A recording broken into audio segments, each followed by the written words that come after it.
Hello, welcome to smart rankers WBCS। আমার নাম রূপা গুপ্তা আর আমি তোমাদের সাথে ডিসকাস করব আজকের আনন্দবাজার পত্রিকা অর্থাৎ 22 মে 2020 আনন্দবাজার পত্রিকা থেকে দুটি ইম্পর্টেন্ট এডিটোরিয়াল আর্টিকেল।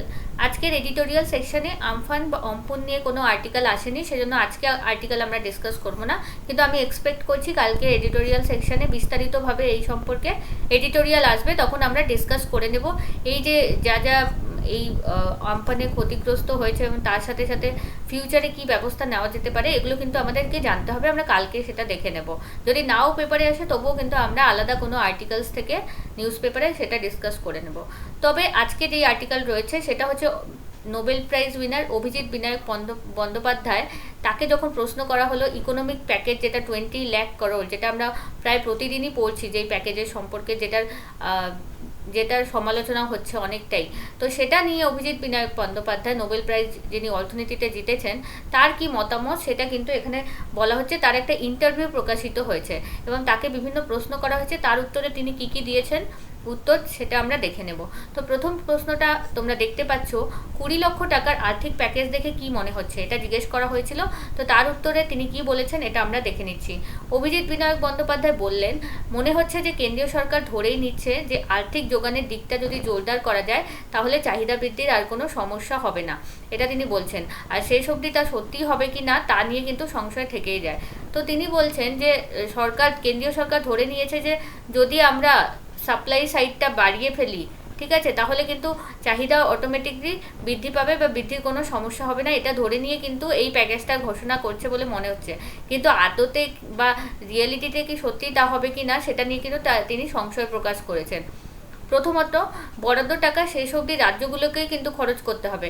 রাজ্যগুলোর কিন্তু খরচ করা থাকার জন্য এই এই এই মতামতে তার যে রাজ্যগুলোকেই যেহেতু অবশেষে আলটিমেটলি টাকা খরচ করতে হবে, তার জন্য কিন্তু রাজ্যগুলোর কাছে খরচ করার মতো ক্ষমতা থাকা চাই, মানে রাজ্যগুলোর কাছে টাকা থাকা চাই। 100 দিনের কাজের প্রকল্পের জন্য বাড়তি যে 40,000 কোটি টাকা সেটাও সম্পূর্ণ খরচ হবে কিনা তাও নির্ভর করবে রাজ্যগুলো যথেষ্ট কাজ দিতে পারবে কিনা তার উপর। তো সেক্ষেত্রে রাজ্যগুলোর সাথে সরাসরি যোগাযোগ করে নেওয়াই এ ব্যাপারে ভালো ছিল। প্রকল্পে যথেষ্ট কর্মদিবস তৈরি না হলে প্রকল্পের জন্য যে বরাদ্দ টাকা সেটা কিন্তু মানুষের হাতে আসবে না, তাই না? তো কর্মদিবসও সৃষ্টি করতে হবে, শুধু টাকা অ্যালটমেন্ট করলে হবে না। যদি কর্মদিবস প্রত্যেক রাজ্য যদি কর্মদিবস সৃষ্টি না করতে পারে, কাজের কোনো কাজই না সৃষ্টি করতে পারে যে এখানে এই পার্টিকুলার কাজ আছে আপনাদের করতে হবে তারপরে না টাকা দেওয়া হবে, তো সেটাই যদি না হয় তাহলে মানুষের হাতে টাকা আসবে কি করে? আমার আশঙ্কা ওই বাড়তি টাকা যদি পুরোটা খরচ কিন্তু নাও হতে পারে। এই যে বাড়তি 40,000 কোটি টাকা ঘোষণা করা হয়েছে MGNREGA, যেটা Mahatma Gandhi national rural employment guarantee act, সেটার যে বাড়তি টাকা ঘোষণা করেছে সেটা কিন্তু নাও খরচ হতে পারে। দ্বিতীয়ত, রাজ্য খরচ করতে আগ্রহী এবং তৎপর হলেও কতটা বাড়তি তারা খরচ করবে সেটাও কিন্তু ক্লিয়ার নয়, পরিষ্কার নয়। এতদিন রাজ্যগুলো তাদের মোট অভ্যন্তরীণ উৎপাদনের 3% ধার নিতে পারত, তাই না? তো এখানে ওভারঅল টাকার কথা বলছে, এই 40,000 কোটি ছাড়াও এটার গল্প হয়ে গেল। এবার আসছি পুরো টাকাটার কথা, যে সরকার যখন রাজ্যগুলোকে বলেছে আপনারা ধার নিতে পারবেন, আগে আপনারা 3% ধার নিতে পারতেন আপনাদের জিডিপির, এখন কিন্তু তার সেই জিডিপির 5% অবধি আপনি ধার নিতে পারবেন। তো এক্ষেত্রে রাজ্যের কি ক্ষতি হবে তিনি সেখানে বলতে চেয়েছেন। তিনি বলছেন যে রাজ্য খরচ করতে অগ্রহী এবং তৎপর হলেও কতটা বাড়তি তারা খরচ করবে সেটা কিন্তু ক্লিয়ার নয়। এতদিন রাজ্যগুলি তাদের মোট অভ্যন্তরীণ উৎপাদনের 3% ধার নিতে পারতো, ঋণ নিয়ে খরচ করতে পারতো, কিন্তু এবার 5% অবধি ধার নেওয়ার কিন্তু অনুমতি দিয়ে দিয়েছে রাজ্যগুলি। কিন্তু প্রশ্ন কিন্তু এখানে থেকেই যাচ্ছে, সেই অনুমতি না পেলে কি রাজ্যগুলি আর বাড়তি খরচ করতো না? অবশ্যই করতো। আমরা প্রায় দেখি যে রাজ্যের হাতে যথেষ্ট টাকা থাকে না এবং না থাকার সময়ও তারা সীমা ছাড়িয়েও 3% যে সীমা ছিল তাদের ধার নেওয়ার, সেটা ছাড়িয়ে অটোমেটিকলি তাদের খরচ মেটানোর জন্য ঋণ নিতেই হতো তার থেকে বেশি। এই জন্য রাজ্যগুলোর বাজেট ঘাটতি সামলানো কিন্তু কঠিন হয় এই কারণের জন্যই। এখন কিন্তু আরও বেশি ধার করার অনুমোদন দিয়ে দিল, তাই বাড়তি খরচ এই বৈধ হলো, সেটা ভালো কথা। তো আগেও কিন্তু নিত, কিন্তু সেটা বৈধ হতো না খুব একটা, কিন্তু এখন যে বাড়তি খরচের অনুমতি দিল সেটা একটু বৈধ হলো, এটাই। তাছাড়া খুব যে একটা লাভ হয়েছে সেটা নয়। কিন্তু অনুমোদন না এলেও হয়তো বেশ কিছু টাকা বাড়তি খরচ করতেই হতো, ধার নিতেই হতো রাজ্যগুলোকে। কেন্দ্র দাবি করেছে এখন বাড়তি 2 লক্ষ কোটি টাকা রাজ্যগুলি খরচ করতে পারবে, কিন্তু ওই টাকা বস্তুতই বাড়তি কিনা সে বিষয়ে নিঃসন্দেহ হওয়া যাচ্ছে না। আমার ধারণা মোট চাহিদা মেটাতে হলে রাজ্যগুলির যত টাকা প্রয়োজন তার অঙ্কটা কিন্তু আরও বেশি হবে। তো সরকার যে ঋণ নেওয়ার কথা বলছে 5% বেশি, 5% বেশি, মানে আগে 3% ঋণ নিতে পারতো জিডিপির, এখন 5% নিতে হবে।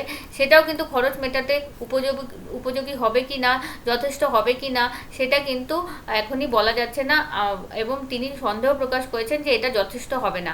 আচ্ছা, যে সংকট চলেছে তার মোকাবিলার জন্য কেন্দ্রের সিদ্ধান্তগুলো কি উপযুক্ত, এটা তাকে জিজ্ঞেস করা হলো। তখন তিনি কি উত্তর দিলেন আমরা দেখে নেব। তো দেখো, তিনি বললেন কিছু সিদ্ধান্ত দীর্ঘমেয়াদী, লং টার্মের জন্য অবশ্যই কিন্তু কাজে লাগবে। মানে যেই প্যাকেজগুলো, যেই ঘোষণাগুলো করা হয়েছে 20 লক্ষ টাকা আর্থিক প্যাকেজের আন্ডারে, মানে 5 দিন ধরে যেই ঘোষণাগুলো করলেন অর্থমন্ত্রী নির্মলা সীতারমন, সেগুলো লং টার্মের জন্য অবশ্যই মানে সাহায্য হবে ইনফ্রাস্ট্রাকচার তৈরি করতে। যেমন প্রতিটা জেলায় যদি সংক্রামক ব্যাধির জন্য কেন্দ্র তৈরি হয়, যেমন ওই প্যাকেজে বলা আছে যে প্রত্যেকটি জেলায় সংক্রামক ব্যাধি, যেরকম মহামারী, অতিমারি, এরকম যারা ভাইরাল বা ব্যাকটেরিয়া সম্পর্কিত এই ডিজিজগুলো, এগুলোর জন্য কেন্দ্র তৈরি হবে। এবং এটা যদি হয় তাহলে অবশ্যই সেটা কাজে দেবে ইন ফিউচারে। কিন্তু এখন কিন্তু ইনফ্রাস্ট্রাকচার করতে অনেক টাইম লাগবে। তো এখন এই মুহূর্তে সেটা কতটা কার্যকর হবে সেটা কিন্তু প্রশ্ন থেকেই যায়। কেন, আজ যদি কেন্দ্র তৈরি করার সিদ্ধান্ত হয় তাহলে তার সরঞ্জাম কেনা, তার যথেষ্ট কর্মী নিয়োগের প্রক্রিয়া শুরু হবে, এবং হয়তো 5 বছরেও কেন্দ্র সম্পূর্ণ করার পরিকল্পনা নিয়ে নামতে হবে।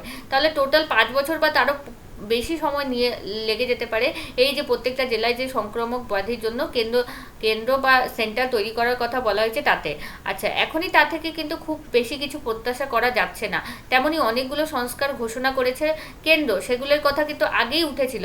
যেমন কৃষি বিপণনের নীতির পরিবর্তন, যার প্রয়োজন আছে বলে আমিও মনে করি। তো যেই প্যাকেজের আন্ডারে যেই কৃষি সংক্রান্ত যেই নীতিগুলো ঘোষণা করা হয়েছে, যেমন কৃষি বিপণনের নীতি, ঠিক আছে, সেটা কিন্তু অনেকদিন আগে থেকে এর কথা হচ্ছিল এবং ঘোষণা হয়েছিল, এবং সেটা অবশ্যই দরকার। কিন্তু এই মুহূর্তে কৃষিনীতি যখন তৈরি হয়েছিল তার থেকে এখন পরিকাঠামোয় অনেক পরিবর্তন এসে গেছে, পণ্য পরিবহনের গতিও অনেক বেড়েছে, তাই নীতিতেও পরিবর্তন দরকার ছিল। তো মেনে নিচ্ছেন যিনি নোবেল জয়ী অভিজিৎ বন্দ্যোপাধ্যায় যে হ্যাঁ, অবশ্যই দরকার ছিল, কৃষিনীতিতে বিপণনের পরিবর্তন দরকার ছিল। এখন পরিকাঠামো পরিবর্তন হয়েছে, পণ্য পরিবহনের গতিও আসছে, এবং নীতিতেও পরিবর্তন দরকার ছিল। তিনি কিন্তু মেনে নিয়েছেন এটা দরকার ছিল, ঠিক আছে, কিন্তু এটার ঘোষণা তো আগেই হয়েছিল। কিন্তু এই মুহূর্তে তার চেষ্টা কতটা সম্ভব সেটা নিয়ে তিনি একটা প্রশ্ন করেছেন। এখন সরকারি কর্মীরা প্রাণপণ কাজ করে চলেছেন কিন্তু অতিমারির বিপর্যয় সামলাতে, ঠিক আছে। সরকার যেগুলো করতে চাইছে সেই সব সংস্কার কিন্তু অনেকগুলোই কিন্তু তিনি সমর্থন করেন, কিন্তু তার জন্য এটা উপযুক্ত সময় কিনা সেটাতে তিনি নিশ্চিত নন। সেটাই তিনি বলেছেন যে কিন্তু তার জন্য এটা একটা উপযুক্ত সময় কিনা, এই যে কৃষি বিপণন নীতিগুলো একটা পণ্য পরিবহনে গতি আনছে, পরিকাঠামোয় পরিবর্তন আনতে হবে, তার জন্য সেগুলোতে অবশ্যই ঠিক, এবং সেগুলো লং টার্মে খুব ভালো এফেক্ট করবে, সেটাতে তিনি একমত। কিন্তু সেটা এখনই উপযুক্ত সময় কিনা সেগুলো করার, সেটাতে তিনি সন্দেহ প্রকাশ করেছেন। দরকার ছিল চাহিদা বাড়াতে উৎসাহ দেওয়া। তো যোগানের জন্য যত টাকা খরচ করা হচ্ছে তার চেয়ে চাহিদা যদি বাড়ানোর দিকে যদি নজর দেওয়া হতো, উৎসাহ দেওয়া হতো, তাহলে কিন্তু বেশি ভালো হতো বলে তিনি মনে করেছেন। খুব খুঁটিয়ে হিসাব তিনি করেনি, কিন্তু কেন্দ্র যে 20 লক্ষ কোটি টাকার প্যাকেজ ঘোষণা করেছে তার হয়তো কম বেশি 2 লক্ষ কোটি টাকা যাবে সরকারি চাহিদা বাড়াতে। তো 20 লক্ষ কোটি টাকার মধ্যে শুধুমাত্র 2 লক্ষ কোটি টাকা শুধু চাহিদা বাড়াতে বা মার্কেটে ডিমান্ড বাড়াতে খরচ হবে। সুতরাং সব কিছু কিন্তু ডিমান্ডের উপর নির্ভর করছে না অর্থনীতি। আগে যদি ডিমান্ডই না থাকে তাহলে কোনো প্রোডাকশন হবে না, কোনো ইকোনমিক অ্যাক্টিভিটি হবে না, এবং যেটার জন্যই কিন্তু সরকার এত কিছু করছে। তো চাহিদা সৃষ্টির জন্য শুধুমাত্র 2 লক্ষ কোটি টাকা রাখা হয়েছে, বাকিটা সবগুলোই কিন্তু আদার্স এরিয়াগুলোতে খরচ করার কথা বলা হয়েছে। আচ্ছা, অধিকাংশই যেটা যাবে যোগানের দিকে, তো সবগুলো কিন্তু সাপ্লাই বাড়ানোর দিকে কিন্তু বেশি ফোকাস করা হয়েছে। কিন্তু বাজারে ডিমান্ড না থাকলে আমরা জানি যোগান করলেও কোনো লাভ হবে না। তো সেক্ষেত্রে কতজন উৎসাহী হবেন যোগান দিতে, সেটা কিন্তু একটা প্রশ্নের বিষয়। এই বৃহৎ পরিমাণ টাকা কিন্তু কমে ধীরে ধীরে খরচ হবে, এটাই প্রত্যাশিত।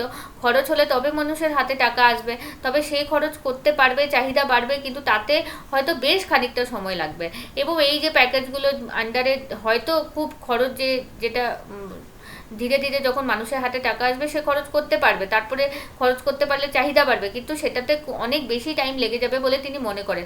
তার চেয়ে যদি ডাইরেক্ট টাকা, সরাসরি টাকা দেওয়া হতো, তাতে কিন্তু এখনই ডিমান্ড ক্রিয়েট করা যেত, এখনই চাহিদা বাড়ানো যেত বলে এটা সবাই মনে করছে। তার সাথে অর্থনীতিবিদ অভিজিৎ বিনায়ক বন্দ্যোপাধ্যায়ও তিনি মনে করছেন। ঠিক আছে, নেক্সট দেখো, দীর্ঘমেয়াদী পরিকল্পনায় ঘোষণা হলো বেশি। তো এটা জিজ্ঞেস করা হলো তাকে, দীর্ঘমেয়াদী ঘোষণাই কিন্তু এখানে বেশি করা হয়েছে। তখন তিনি বলছেন, অতিবাড়ির সময় দীর্ঘমেয়াদী বিনিয়োগ করার উদ্যোগ দেখে কিছুটা উদ্বেগ তৈরি হয়।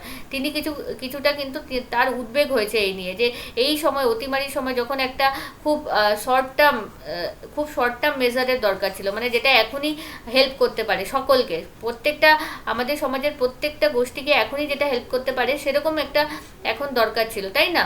যেরকম একটা ওষুধ, এমন একটা ওষুধের দরকার ছিল যেটা এখনই কাজ করবে, এরকম না যে সেটা পরবর্তীকালে গিয়ে আমাদের ইমিউনিটি বিল্ড করবে। এখন কিন্তু এটা দরকার নেই, এখনই আমাদের সমাজকে এমন একটা ওষুধের দরকার যেটা দিয়ে এখনই কিন্তু আমাদের দরকার। নাহলে কিন্তু এখন যদি অনেক মানুষ যদি এভাবে বিধ্বস্ত হয়ে যায়, কেউ কেউ মারা যায় না খেয়ে, সব অর্থনীতি বন্ধ হয়ে যায়, তাহলে এর লং টার্ম এফেক্ট যেটা ভালো করার কথা ভাবছে সরকার, সেটা কিন্তু আরও খারাপ হয়ে যেতে পারে, সেটাই কিন্তু উদ্বেগ তৈরি হয়েছে। যেমন এর ফলে রোগ প্রতিরোধ করার জরুরি কর্তব্য থেকে নজর সরে আসবে না।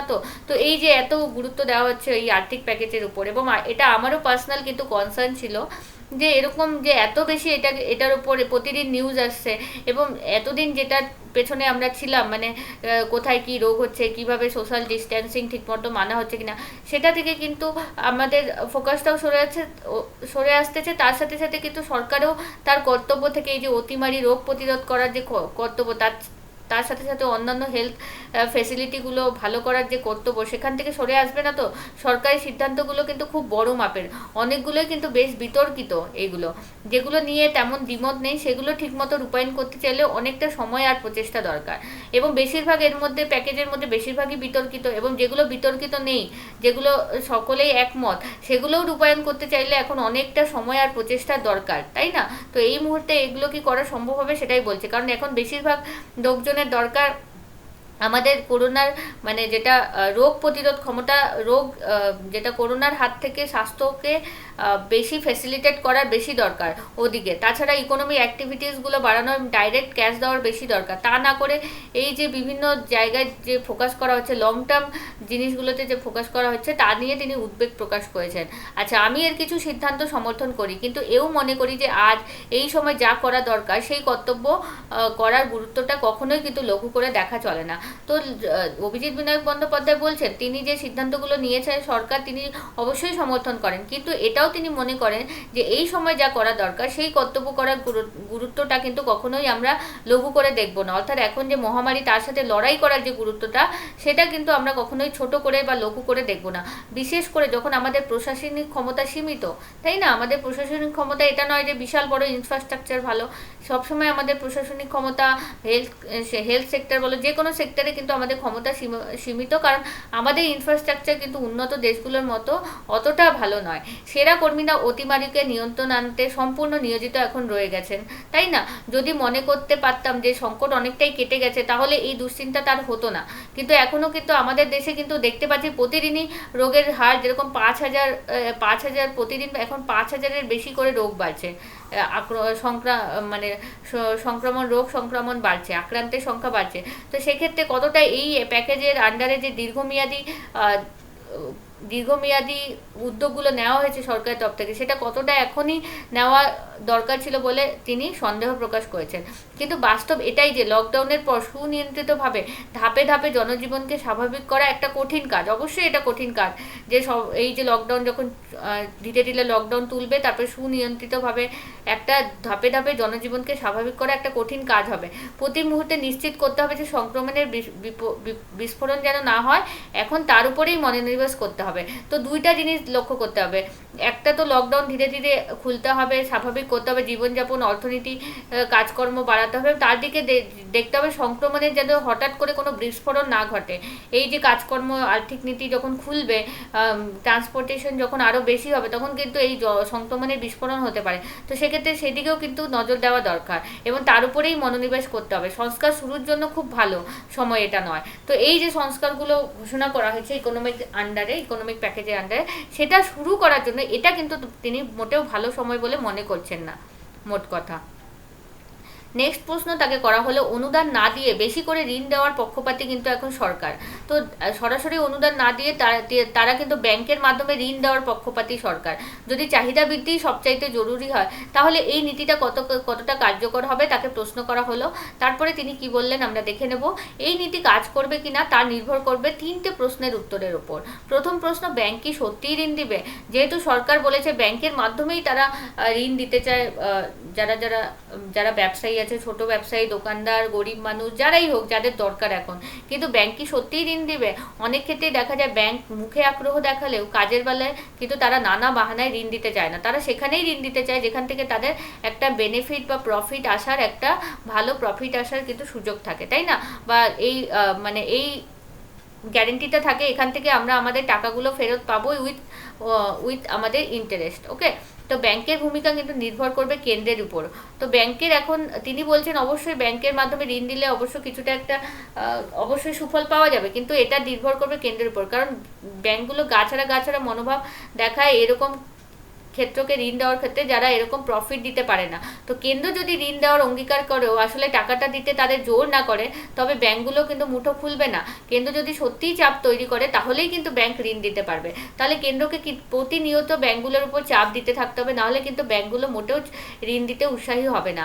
দ্বিতীয় প্রশ্ন, ঋণ নিতে মানুষ কতটা আগ্রহী হবেন? এবার ব্যাংক তো না হয় কেন্দ্রের চাপে ঋণ দেবে, কিন্তু মানুষই বা কতটা আগ্রহী হবেন? কারণ ঋণ নিয়ে ব্যবসা করে টাকাও তো শোধ দিতে হবে, এবং সেটা তখনই সম্ভব যদি পণ্য ও পরিষেবার চাহিদা থাকে। এবার ঋণ নিয়ে আমি ব্যবসা শুরু করলাম, পণ্য তৈরি করলাম বা দোকান খুললাম, এবার বাজারে চাহিদাই নেই, তাহলে আমার তো দোকানও চলবে না, আমার পণ্য বিক্রি হবে না, তাহলে আমার ঋণ নিয়ে লাভই বা কী হবে? তাহলে বাজারে যদি চাহিদা না থাকে তাহলে কেউ ঋণ নিতে উৎসাহী হবে না। যদি ছোট মাপের কারিগর, ব্যবসায়ী বা কর্মীরা মনে করেন যে বাজারে তাদের পণ্য বা পরিষেবার চাহিদাই নেই, তাহলে তাদের ঋণ নেওয়ার কিন্তু প্রয়োজন নিয়েই সংশয় থাকবে। ঋণের চাহিদা না থাকলে ঋণের যোগান দিয়েও তো লাভ নেই। তাহলে সরকার যে এই ঋণের যোগান দিচ্ছে, যদি ঋণের এই চাহিদাই না থাকে মার্কেটে, তাহলে যোগান দিয়ে লাভই বা কী, আর এই প্যাকেজ ঘোষণা করার মানেটাই বা কী?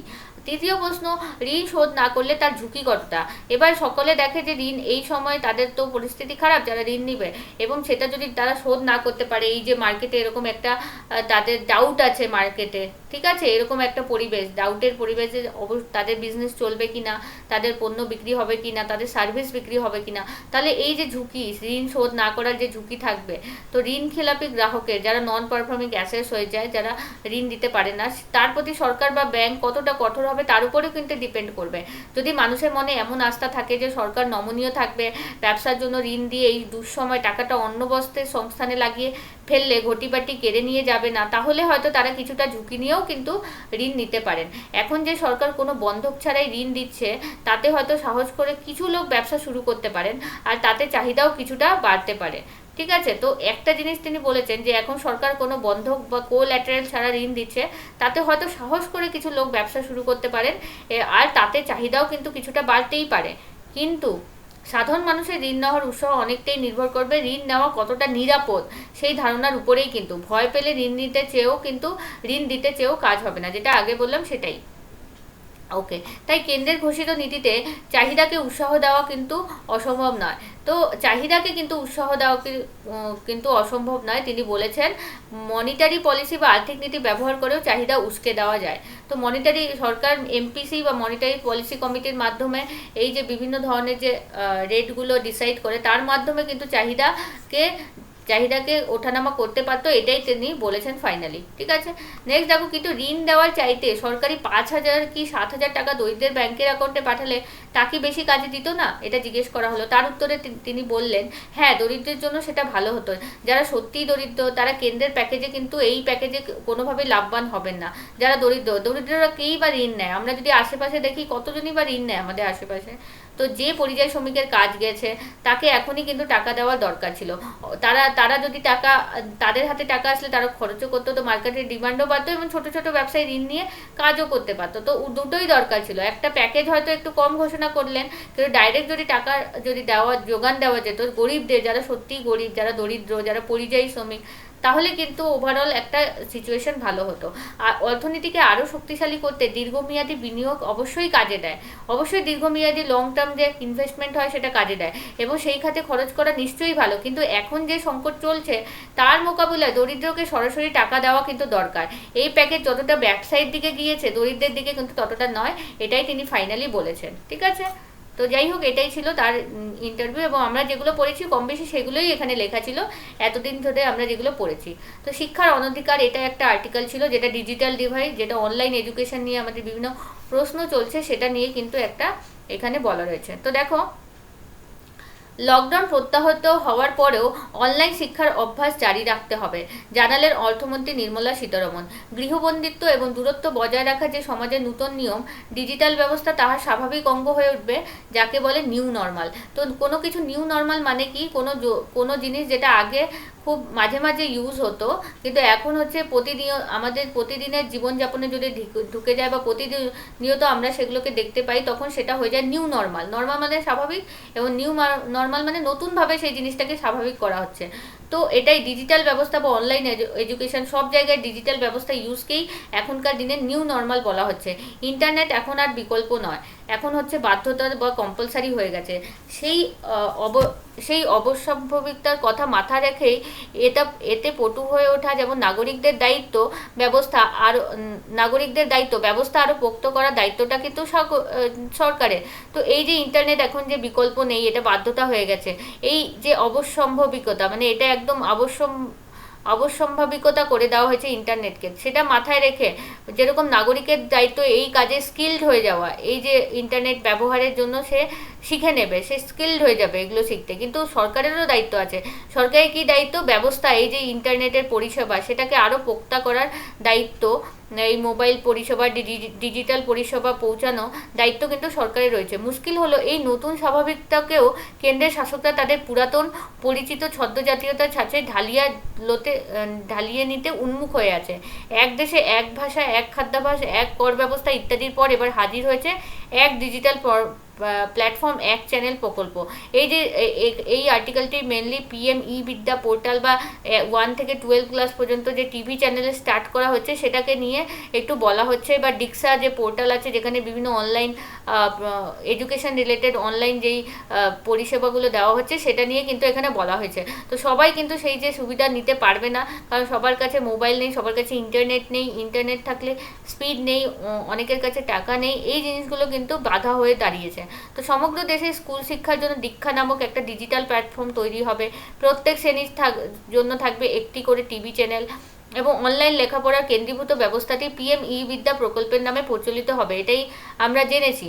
পশ্চিমবঙ্গের শিক্ষামন্ত্রী পার্থ চট্টোপাধ্যায় স্মরণ করে দিয়েছেন যে শিক্ষা বিষয়টি কেন্দ্র রাজ্যের যৌথ তালিকাভুক্ত মানে কনকারেন্ট লিস্টে আছে, তাই তো? আমাদের 3টে লিস্ট থাকে, একটা কেন্দ্র লিস্ট, একটা সেন্ট্রাল লিস্ট, একটা স্টেট লিস্ট এবং কনকারেন্ট লিস্ট বা যৌথ তালিকাভুক্ত যে জিনিসগুলো থাকে, তালিকায় যেই জিনিসগুলো থাকে সেখানে কেন্দ্র রাজ্য উভয় কিন্তু নিয়ম তৈরি করতে পারেন, ল তৈরি করতে পারেন। তো কেন্দ্রীয় মন্ত্রী 1% ঘোষণা করলে সব কাজ কিন্তু সম্পন্ন হয়ে যায়নি, এটা পশ্চিমবঙ্গের শিক্ষামন্ত্রী বলেছেন। তবে প্রতি পদক্ষেপে অপর অংশীদারের পরামর্শ না থাকলে সেই উদ্যোগ কিন্তু অবশ্যই অসম্পূর্ণ। কারণ যে কোনো কেন্দ্র যদি কোনো ডিসিশন নেয় তাহলে তাকে কিন্তু রাজ্যগুলোর সাথে কোঅপারেট করে কাজ করতে হবে, কারণ নাগরিকরা কিন্তু প্রত্যেকে এক একটা রাজ্যের এক একজন নাগরিক, তাই না? প্রত্যেকে রাজ্যের একজন রাজ্যবাসী, তাই না? তো তার জন্য কিন্তু সেই অংশীদার সেই পদক্ষেপে কিন্তু একে অপরের অংশদারিত্ব দরকার আছে। কথাটি সত্য, দেশের প্রতিটি অঞ্চল নিজস্ব প্রয়োজন, চাহিদা এবং ভাবনা অনুসারে পাঠ্যক্রম তৈরি করে, তাই না? আমাদের ওয়েস্ট বেঙ্গলে আলাদা পাঠ্যক্রম রয়েছে, আলাদা স্টেটে আলাদা পাঠ্যক্রম রয়েছে নিজেদের বোর্ড অনুযায়ী, এবং বহুবিধ সংস্কৃতির দেশকে একটি খাপে আটাইয়া দেওয়া কোনো মতেই কাম্য নহে, এটা বলেছেন লেখক।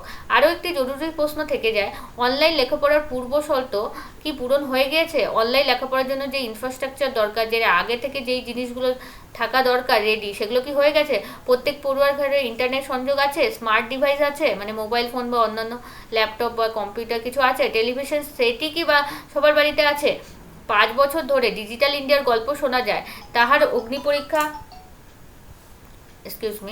ওকে, ডিজিটাল ইন্ডিয়ার গল্প শোনা যায়, তাহার অগ্নি পরীক্ষাও তো এখন বাকি। এই যে ডিজিটাল ইন্ডিয়ার গল্প আমরা শুনতেছি, কিন্তু তার অগ্নি পরীক্ষা মানে তার গ্রাউন্ড লেভেলেতে সেটা কতটা কার্যকরী হচ্ছে সেটা কিন্তু এখনও বাকি।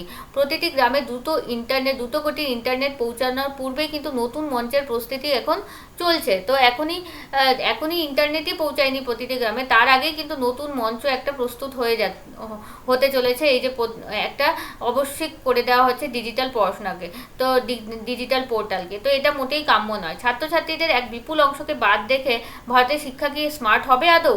এটাই লেখক প্রশ্ন করবেন। কারণ গ্রামে যেখানে ইন্টারনেট পৌঁছাতে পারবে না, যারা পরিযায়ী শ্রমিক, যারা যাদের ছেলেমেয়েরা এই ডিজিটাল পড়াশোনার সুবিধা নিতে পারবে না, তো তাছাড়া এই যে বিরাট অংশ যখন এই পড়াশোনার বাইরে থাকবে, এই অনলাইন বা ডিজিটাল এডুকেশনের বাইরে থাকবে, তাহলে কি আমাদের ভারতের শিক্ষা ব্যবস্থাকে স্মার্ট করা যাবে ওভারঅল ইন্ডিয়ার? এটাই প্রশ্ন করেছেন। তবে নরেন্দ্র মোদীরা যতবার এক দেশের কথা বলেন ততবার স্পষ্ট হয়ে যায় দেশ কাকে বলে তারা বোঝেন না। এখানে একটু সমালোচনা করা হয়েছে, গোটা দেশ জুড়ে এই অবিশ্বাস্য মানবিক একটা সংকট চলছে। ঠিক সেই মুহূর্তে বিদ্যার ঘোষণাটি কোভিড-19 সংক্রান্ত প্যাকেজের অঙ্গ হিসেবেই বুঝিয়ে দেয় সেই বিপদ হাসককে কিন্তু স্পর্শ করেনি। তো এখন যখন কোভিড-19 বিপদ চলছে, তখন বিভিন্ন রকম প্যাকেজের সাথে এই যে বিদ্যা পোর্টাল চালু হচ্ছে। লেখক এখানে বলছেন যে মনে হয় তাকে কিন্তু কোভিড-19 বিষয়টি কিন্তু সেরকম শাসকগণকে স্পর্শ করেনি। নচেত তারা ভাবতেন যে 8 কোটি অভিবাসী শ্রমিক লকডাউনের ফলে সম্পূর্ণ বিপন্ন, এই মুহূর্তে তাদের সন্তানের হাতে একটি বিস্কুট তুলিয়ে দেওয়ার যাদের ক্ষমতা নেই, তাদেরকে এই বিদ্যার আখ্যান শোনানো কতটা অপরাধ, তাই না? তো যেই 8 কোটি অভিবাসী বা পরিযায়ী শ্রমিকরা যারা এখন এই করুণ অবস্থার মধ্যে দিয়ে আছেন, যারা নিজের বাড়িতে ফিরতে পারছেন না, পায়ে হেঁটে এবং বিভিন্ন রকম ঝুঁকি নিয়ে তারা বাড়ি ফিরছেন, তাদের কোনো রকম ফিউচার বোঝা যাচ্ছে না কি হবে তাদের ছেলে মেয়েদের। তো সেই সময় এই সব ঘোষণা, এটা কি আদৌ মানায়? এটাই তিনি বলতে চাইছেন। আচ্ছা, বলে দেওয়া যে তাদের সন্তানদিগকে আর শিক্ষার অধিকার থাকবে না, তাহলে এটা এরকমই মানে হচ্ছে যে তার সন্তানদের আর শিক্ষার কোনো অধিকারই থাকবে না। যারা অভিবাসী নয় অথচ যারা কাজ হারাচ্ছেন, সেই আশঙ্কা তীব্র।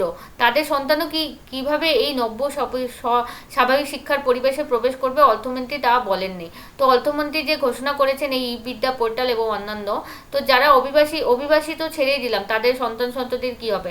তাছাড়াও অন্যান্যদের যারা কাজ হারিয়েছেন, যাদের কাছে এখন প্রচণ্ড খাওয়া দাওয়ার ইভেন অভাব, তারা নিজের সন্ততিকে কীভাবে এই নতুন স্বাভাবিক নিউ নর্মাল যে system, online education, digital education যে সিস্টেম শুরু হচ্ছে, তার সাথে কিভাবে তারা অ্যাডজাস্ট করবে, সেটা কিভাবে তাদের ছেলে মেয়েদের জন্য অ্যাভেল করাবে, সেটাতে কিন্তু প্রশ্ন থেকেই যাবে। সেটার উত্তর কিন্তু অর্থমন্ত্রী দিতে পারেননি।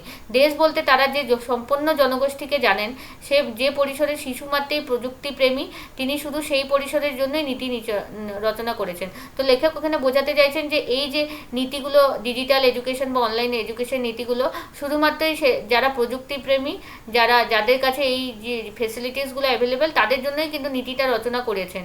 আর বাকি তারা শিশুদের, বাকি ছাত্রছাত্রীদের তিনি কিন্তু ভাবেননি, অর্থমন্ত্রী ভাবেননি তাদের বিষয়।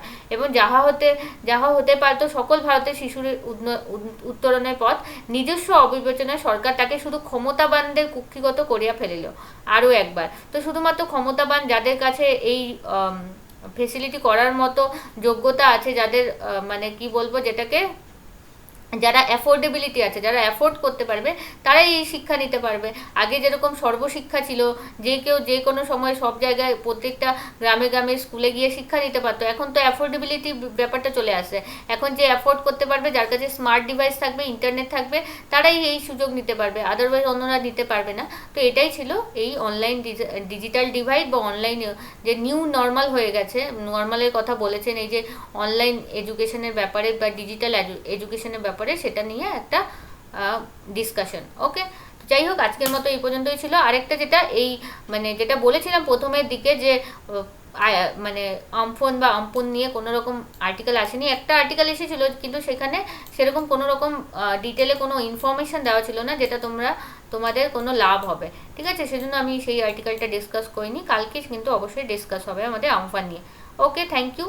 ভিডিওটি ভালো লাগলে অবশ্যই লাইক করে জানাবে এবং সাবস্ক্রাইব করে নেবে।